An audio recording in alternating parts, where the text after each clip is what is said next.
കോട്ടയം ജില്ലയിൽ നിന്നും 12 കിലോമീറ്റർ മാറി അതീവ സുന്ദരമായ പ്രകൃതിരമണീയമായ ഗ്രാമമാണ് മീനടം. വൃക്ഷലതാദികളും മനോഹരമായ ജലസ്രോതസ്സുകളുമെല്ലാമുള്ള പുണ്യമായ സ്ഥലമാണ് മീനടം.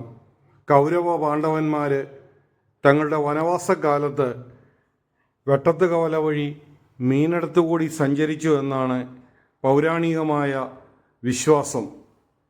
മുളവനക്കുന്നേൽ പണിക്കരുടെ നേതൃത്വത്തിലുള്ള ആളുകൾ മണർകാട്ടിലേക്ക് പോവുകയും പ്രായാധിക്യം മൂലം അവർക്ക് തങ്ങളുടെ വഴിപാടുകൾ അനുഷ്ഠിക്കാൻ കഴിയാതെ വന്നപ്പോൾ പുണ്യസ്വരൂപിണിയായ മണർകാട്ടമ്മ, സാക്ഷാൽ കൊടുങ്ങല്ലൂരമ്മ മീനടത്തുകാവിലേക്ക് എഴുന്നള്ളി എന്നാണ് ഐതിഹ്യം.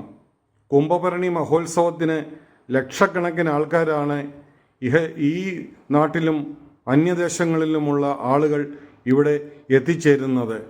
കലങ്കരിക്കൽ, കുംഭഭരണി, കടുംപായസം, ധാര, നീലാഞ്ജനം, അതുപോലെ തുലാഭാരം, ഒട്ടനവധി മനോഹരമായ ആചാരങ്ങൾ ഇവിടെയുണ്ട്. ഏറ്റവും പ്രധാനപ്പെട്ടത് ഭരണി പൂജയാണ്. ഭരണി പൂജ നടക്കുന്ന സമയത്ത് ശ്രീകോവിൽ പ്രകാശമാനമായി തീരും.